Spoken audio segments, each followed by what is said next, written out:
She thought he was just a black beggar, until she found out he was a millionaire genius. But at that moment, Diana Wilson was too busy filming with her cell phone to notice what was really in front of her eyes. "You can't stay here disturbing our customers," shouted Diana, manager of the most expensive electronics store in town, pointing her finger at the man sitting on the floor in front of the store window. "I'm calling security."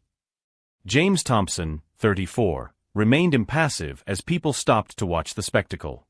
His simple clothes and worn backpack beside him created the perfect image Diana wanted for her viral video. She could already imagine the likes. "Brave manager kicks out troublesome beggar." "Ma'am, I was just waiting," James said with a calmness that further irritated Diana. His polite, articulate voice contrasted with the narrative she was trying to construct. Waiting for what? An opportunity to steal something. Diana laughed for the camera, making sure she captured every second. "People like you should be looking for a shelter, not intimidating working families." A small crowd formed, some laughing, others filming as well. James glanced briefly at the faces around him. He recognized 3 of them as executives from companies he knew very well. They watched him with the same amused contempt, completely blind to who was really standing before them. "I understand your concern," James replied, rising slowly. "But perhaps you should check who is really disturbing whom here." Diana let out a shrill laugh. "Are you threatening me?" Everyone heard that. "That's the kind of behavior we expect from," she paused, realizing she was being filmed by several people. "You can finish that sentence," James said, a barely perceptible smile playing on his lips. "I imagine it's exactly the kind of content your store would like associated with its brand." Something in his tone made Diana hesitate. For a second, she noticed how he spoke, his upright posture, his quiet confidence. But the moment passed quickly. After all, appearances don't lie, right? "Get out of here now or I'll call the police," she threatened, waving her cell phone. James nodded calmly, picked up his backpack, and started walking. Before completely leaving the camera's frame, he turned one last time. Diana Wilson, manager for 3 years, salary of $4,200 a month, married to Kevin Wilson, 2 children at St. Andrew's Private School. He paused deliberately. Interesting how some information is easy to find when you know where to look. Diana's blood ran cold. How did he know? But James had already disappeared into the crowd, leaving only an uncomfortable silence and dozens of cell phones still recording. While everyone laughed, thinking they had witnessed yet another encounter with a troublesome beggar, no one realized that they had just witnessed the first act of something much bigger. If you're enjoying this story of justice and unexpected twists, don't forget to subscribe to the channel, because what Diana didn't know about that homeless man was about to turn her world upside down. Diana Wilson's video went viral in less than 2 hours. "Brave manager kicks out aggressive homeless man," racked up thousands of views, with comments praising her firmness and protection of hardworking customers. She refreshed the metrics every 5 minutes, savoring each like as if it were a medal of honor. Meanwhile, 300 meters away, James Thompson sat in a simple coffee shop, laptop open, analyzing financial reports that would make any CEO lose sleep. His technology company, quietly founded 3 years earlier, had become one of the fastest-growing startups in the country, specializing in e-retail solutions. "Did you see this?" asked Alex Chun, his business partner and best friend since college, showing him his cell phone. It was Diana's video, already with 50,000 views. James watched silently, recognizing some faces in the crowd, executives from companies that had rejected his business proposals months earlier, always with vague excuses about not being the right fit for a partnership. "She has no idea who she just humiliated," Alex muttered, shaking his head. "Not yet," James replied calmly, closing his laptop. "But she will find out." Diana had made a crucial mistake that people like her always make. She assumed that outward appearance reveals everything about a person. She didn't know that James had grown up on the streets of Detroit, the son of a single mother addicted to drugs, surviving on scholarships at schools where he was always the only black kid in the class. She didn't know that he had founded his first company at the age of 20, sold it for $2 million at 28, and now controlled a technology empire valued at $50 million. More importantly, Diana didn't know that the store where she worked, Mega Electronics, was among the clients her company had been courting for months. "What do you have in mind?" Alex knew that look. "Nothing illegal," James smiled. "Just educational." That same afternoon, Diana received a call that left her elated. Richard Sterling, regional director of Mega Electronics, wanted to see her urgently. A promotion was in the air, she could feel it. "Diana, I need to talk about this morning's incident," Sterling said, closing the door to his office. Her stomach dropped. "Sir, I was just protecting our clients from a disruptive element." Disruptive element? Sterling raised an eyebrow. Mr. Thompson was certainly disrupted. So much so that he canceled the meeting we had scheduled for this week. Meeting? What meeting? The meeting where he was going to present a $15 million technology partnership proposal. Sterling paused, watching Diana's face turn pale. James Thompson, CEO of TechFlow Solutions. Perhaps you know him as the beggar you kicked out today. The world spun. Diana held onto her chair, feeling her legs go weak. "Sir, I didn't know he was dressed like." "Like what, Diana? Like an ordinary person? Because ordinary people can also be extraordinary. Something you clearly haven't learned yet." Diana remembered James' words about information being easy to find. How did he know her full name, salary, personal details? The answer was simple. Truly powerful people always do their homework. "He said something about you finding certain interesting information," Sterling continued, handing her an envelope. "Apparently, he made a point of researching the entire store staff before the planned meeting." Diana opened the envelope with trembling hands. Inside were photos of her ridiculing other customers who looked simple, screenshots of racist comments on social media that she thought she had deleted, and records of complaints from black customers who had been coincidentally poorly served during her shifts. James hadn't just defended himself. He had done exactly what truly intelligent people do. He documented everything, investigated everything, prepared everything. "Mr. Sterling, please, this was a misunderstanding." "A misunderstanding that cost us $15 million, he cut her off. "And that exposed exactly the kind of employee we have representing our brand." Diana felt the ground fall out from under her as Sterling continued, "Your actions do not represent our company's values. Consider this our final conversation." While Diana tried to process that she had lost her job for completely underestimating a man she had judged by his appearance, James received a call from another retailer interested in his technology solutions. "I heard that Mega Electronics missed out on an opportunity due to internal issues," said the voice on the other end of the line. "Our company values partners who respect all people. Can we schedule a meeting?" Each new humiliation Diana had tried to impose had only strengthened something within James that people like her would never see, a determination forged by years of prejudice that had transformed him not into a victim, but into a strategist. What those privileged people didn't know was that each act of contempt was writing its own sentence of failure, while true strength grew precisely in the silence of those who plan, document, and act with surgical precision. Diana Wilson's dismissal should have been the end of the story, but James Thompson knew that people like her rarely learn from a single lesson. 3 days after the video went viral, she was already spreading her own version of events in Facebook groups for wrong professionals, painting herself as the victim of a setup by someone who posed as a beggar to harm honest workers. "He deliberately tricked me," Diana wrote in increasingly desperate posts. "He pretended to be poor to make me look like an idiot and destroy my career. This is fraud." What Diana didn't know was that James had anticipated exactly this reaction. Privileged people like her always find ways to play the victim when their masks slip. That's why he hadn't shown all his cards yet. "She's trying to turn the tables," Alex observed, showing Diana's posts on his phone.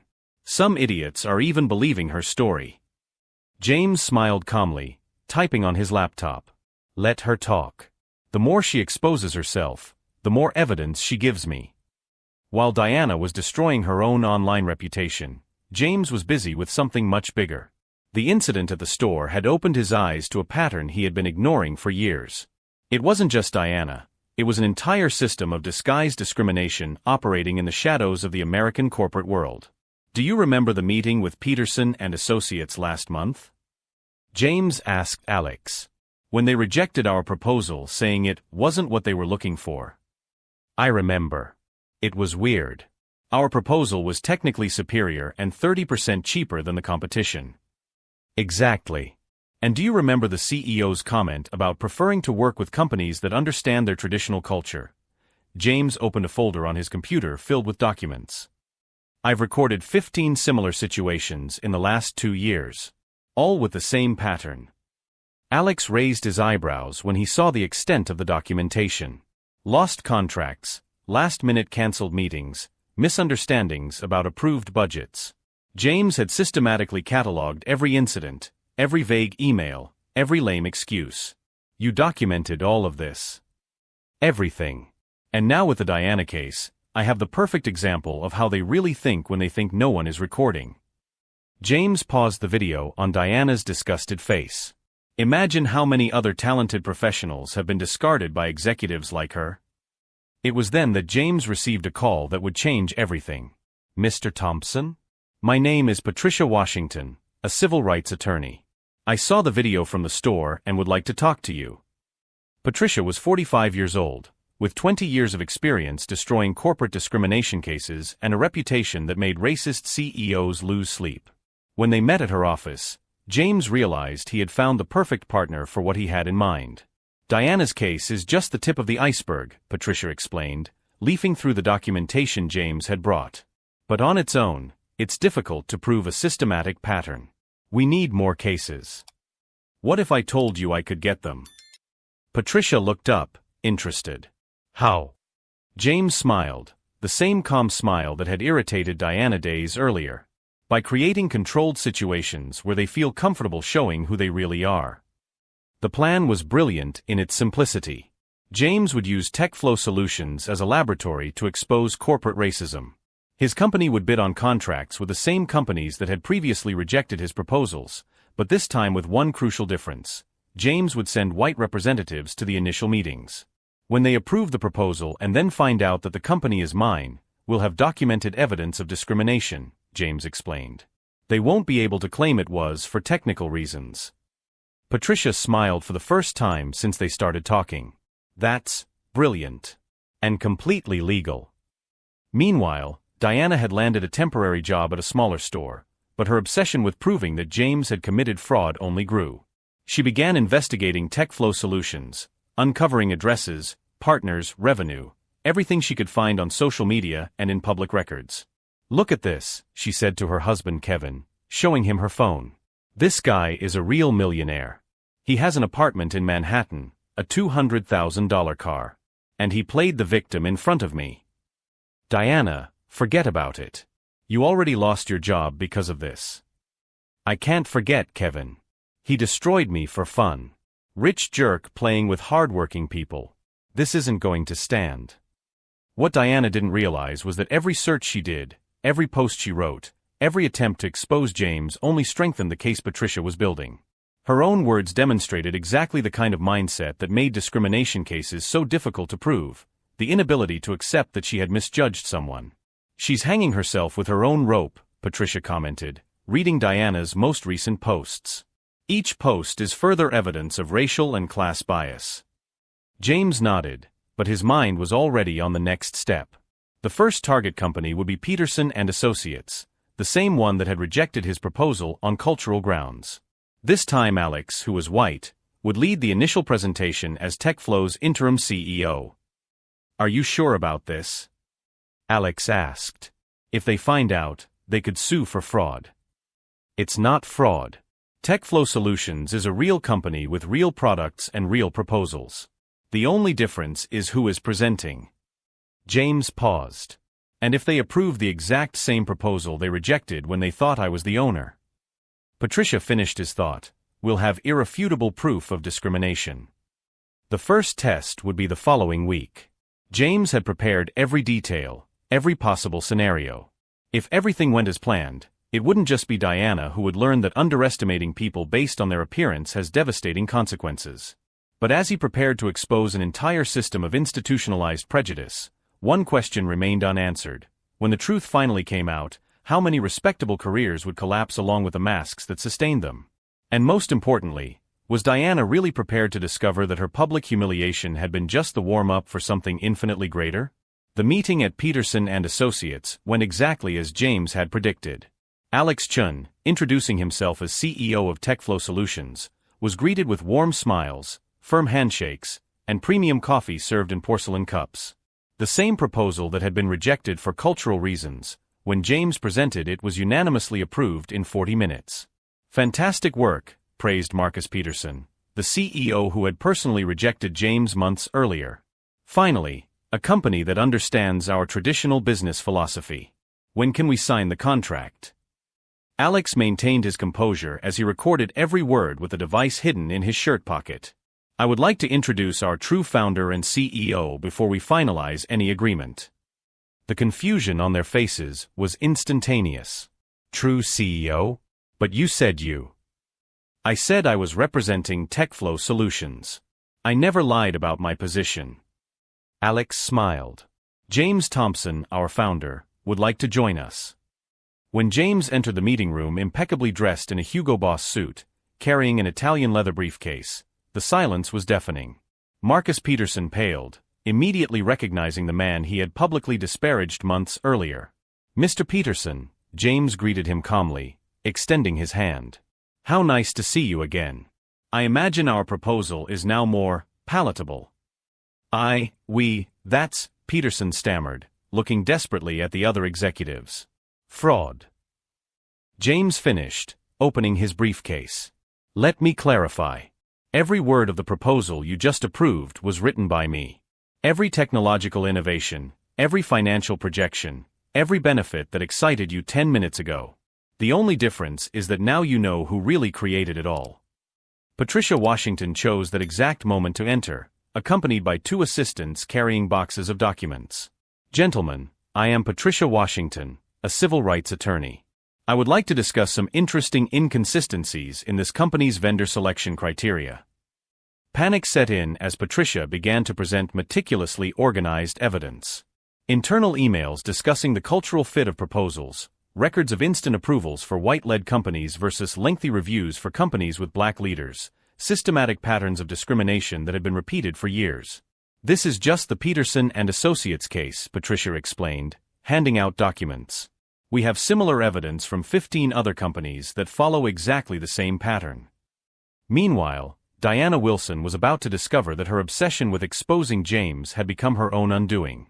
She had spent weeks posting conspiracy theories about rich people pretending to be poor to hurt honest workers, unaware that every post was being screenshotted and archived by Patricia's legal team. Kevin, you need to see this, Diana shouted to her husband, showing him her phone.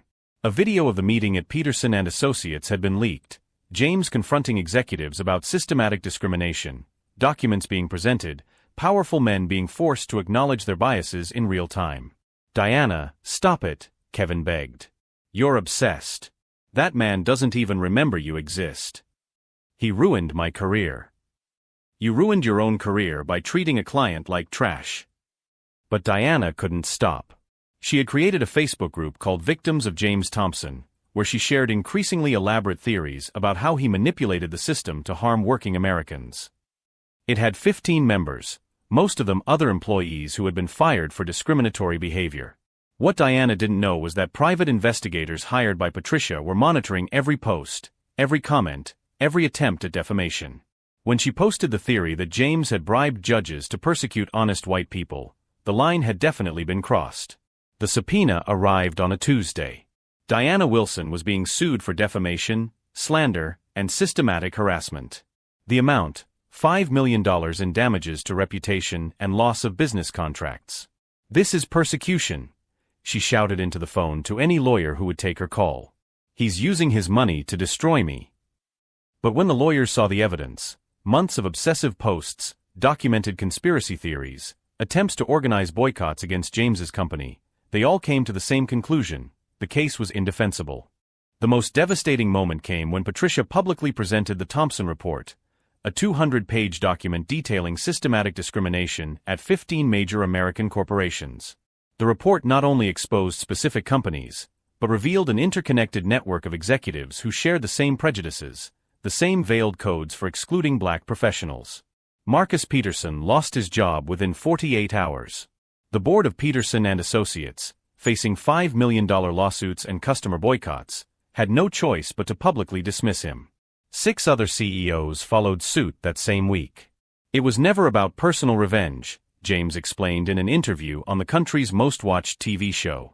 It was about exposing a system that harms talented professionals based solely on the color of their skin.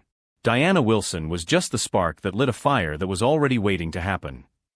The program featured testimonials from dozens of black professionals who had faced similar discrimination, lost contracts for cultural reasons, and had proposals rejected for mysteriously subjective criteria.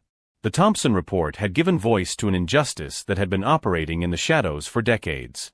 Diana watched the program from the apartment she now shared with her mother-in-law, after losing her house when Kevin refused to mortgage it to pay lawyers. Her attempt to turn James into a villain had turned into a national victory against institutional racism. "You destroyed working families," she posted desperately on Facebook, but now her posts had 3 likes and 2 comments from bots. James, sitting in his expanded office where he now employed 50 people, many of them talented professionals who had been rejected for cultural reasons at other companies, didn't even see Diana's pathetic attempts to stay relevant anymore. "Boss," Alex entered the room. "Forbes magazine wants an interview about how we turned discrimination into a business opportunity. We're being called a case study in business schools." James smiled, signing contracts totaling $80 million in new business, many with companies now competing to prove they weren't discriminatory. "Schedule it for next week. And Alex, send a thank you card to Diana Wilson." "Thank you." Without her public display of prejudice, we might never have had the courage to expose the whole system. While Diana Wilson languished in Facebook groups with conspiracy theories, James Thompson had become the national symbol of how to turn injustice into revolution, prejudice into progress, and discrimination into the total destruction of those who bet that appearances always reveal a person's true worth. But what neither Diana nor the defeated executives realized yet was that James was just getting started, and that all that public victory had been just the preparation for something even bigger that would permanently change how America deals with corporate racism. 6 months after the Thompson Report shook corporate America, James was on the main stage of the country's largest technology conference, receiving the Transformational Leader of the Year award. The audience of 3,000 executives, many of the same ones who had rejected his proposals for cultural reasons, now rose to their feet in ovation. "When Diana Wilson filmed me on that sidewalk," James said into the microphone, his voice echoing through the packed auditorium, "she thought she was documenting the humiliation of a beggar. In fact, she was recording the birth of a revolution." In the front row, representatives from 15 universities waited to offer honorary professorships. His company had grown to 200 employees, with offices in 12 states. Annual revenue had surpassed $300 million, much of it coming from contracts with companies desperate to prove they weren't discriminatory. Meanwhile, Diana Wilson was in her 3rd court hearing of the week. The defamation lawsuit had turned into a legal avalanche that completely destroyed her life. She lost her house, her car, even her marriage. Kevin had filed for divorce after she spent her children's savings on incompetent lawyers. "Ms. Wilson," said the judge, leafing through the documents, "your social media posts constitute clear evidence of systematic harassment and defamation. The damage to Mr. Thompson's reputation and his company totals $5 million. How do you intend to pay this debt?" Diana looked at the empty table beside her. Her last lawyer had dropped the case the week before. "Your Honor, I have no way to pay. I was just defending honest workers against." "Against what?" "A successful black man she judged by his appearance?" Patricia Washington stood up, representing James. "Your Honor, the defendant turned her own ignorance into systematic persecution, even after discovering her mistake." The judge nodded gravely. "Ms. Wilson, your assets will be seized and your future salary will be garnished for the next 15 years. Furthermore, you are prohibited from mentioning Mr. Thompson's name on any public platform." Diana left the courthouse to find only 2 reporters from obscure blogs. Her story had lost all relevance. Meanwhile, James was giving a primetime interview on CNN about how to turn discrimination into social change. "The Thompson Report changed how we do business," explained the new CEO of Peterson & Associates. "The company had been completely revamped after the scandal. We have implemented strict protocols to ensure evaluations based solely on merit." 17 companies had completely changed their hiring and partnership policies. The Department of Justice was investigating 40 other corporations based on evidence collected by James. 3 CEOs had been indicted for systematic discrimination. Diana tried to survive on temporary jobs, but her reputation preceded her. A simple Google search revealed years of obsession, conspiracy theories, and documented discriminatory behavior. She had become a national symbol of how prejudice destroys not only its victims, but especially those who practice it. "Mom, why don't you stop this?" her teenage daughter pleaded during one of her rare visits. "You've lost everything because of this obsession. Let it go." "You don't understand," Diana muttered, staring out the window of the tiny apartment she now shared with 2 other people. "He destroyed me." "You destroyed yourself, Mom.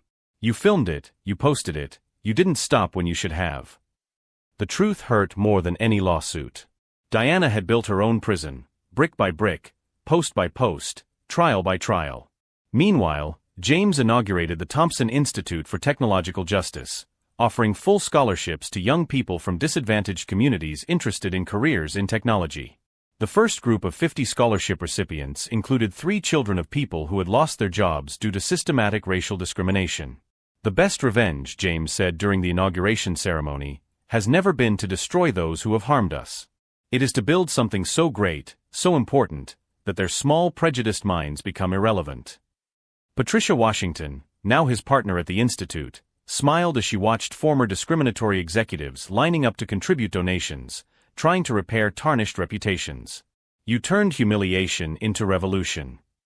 "I turned truth into power," James corrected. "Diana gave me the greatest gift possible. She showed me exactly what we were fighting against. And she filmed it all for the world to see." Diana Wilson went from being a respected manager to a national example of how prejudice is self-destructive. James Thompson went from being a troublesome beggar to a leader of social change, turning the pain of discrimination into fuel to revolutionize how America views talent and merit. History has proven that when you judge someone by their appearance, you are the one who is truly naked. And sometimes, that nakedness is recorded, goes viral, and becomes the most expensive lesson anyone can learn about respecting the humanity of others. If this story of transformation and justice has touched you, subscribe to the channel for more stories that prove that true victory is not defeating your enemies, it's becoming so great that they simply disappear in your shadow.